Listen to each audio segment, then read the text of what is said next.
बिस्मिल्लाहिर्रहमानिर्रहीम।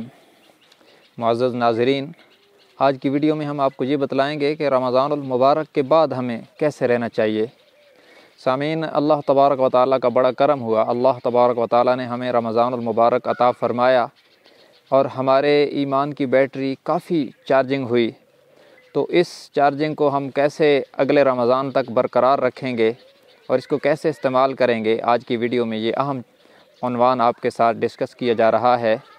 सामीन मोहतरम, हम कोशिश करें कि रमज़ानुल मुबारक में जो हमें मशक़ करवाई गई तक़वा की, कि हम अल्लाह के हुक्म पर हलाल चीज़ों से भी रुक गए। दिन के वक्त खाने पीने और दीगर ख्वाहिशात से हम रुक गए और जब तक अल्लाह का हुक्म पूरा नहीं हुआ तो सारे वसाइल मुयस्सर आ जाने के बावजूद भी हमने किसी चीज़ की तरफ हाथ नहीं बढ़ाया।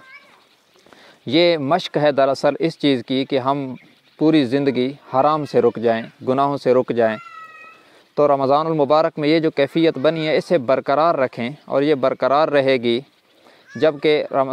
ये बरकरार रहेगी उस वक्त जब हम रमज़ानुल मुबारक वाली इबादात को ज़िंदा रखेंगे, नमाज का एहतमाम करेंगे, तिलावत का एहतमाम करेंगे, तो हमारी ईमान की बैटरी को जला मिलती रहेगी और वो ताकतवर रहेगी, ईमान की कैफ़ियत बढ़ेंगी।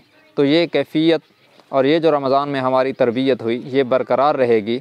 और इस पर इतना बड़ा इनाम है कि ख़ुद रब्बुल आलमीन ने फ़रमाया, व अम्मा मन खाफ़ मक़ाम रब्बिही व नहन नफ्स अनिल हवा फ़इन्नल जन्नत हियल मअवा, कि जो शख्स अपने रब के सामने खड़ा होने से डर गया और नफ्स की नाजायज़ ख्वाहिशात से रुक गया तो उसके लिए जन्नत पक्की हो गई।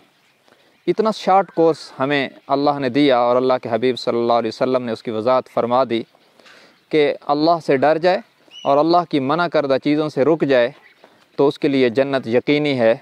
और अगर ऐसा ना हुआ और अपनी मर्ज़ी की व आसर अल हयात दुनिया और दुनिया की ज़िंदगी को आखरत पे तरजीह दे डाली तो फिर फ़इन्नल जहीम हियल मअवा, तो फिर उसके लिए जहन्नम का ऐलान किया जाता है कुरान में। तो हम रमज़ानुल मुबारक की कैफ़ियत को बरकरार रखें, जिन गुनाहों को रमज़ान में छोड़ा था उनका इआदा न करें और हराम करदा चीज़ों से, अल्लाह की हराम करदा चीज़ों से रुक जाएं, तक़वा इख्तियार करें और रमज़ान में जो इबादत का ज़ौक़ था उस ज़ौक़ और पाबंदी के साथ मसाजिद में आएँ, नमाज़ों का एहतमाम करें, तिलावत और दीगर इबादत नवाफ़िल का एहतमाम करते रहेंगे तो इंशाअल्लाह ये कैफ़ियत बरकरार रहेगी। और जब ये कैफ़ियत बरकरार रहेगी तो इंशाअल्लाह दुनिया में भी इत्मीनान रहेगा और आखिरत में भी इत्मीनान रहेगा।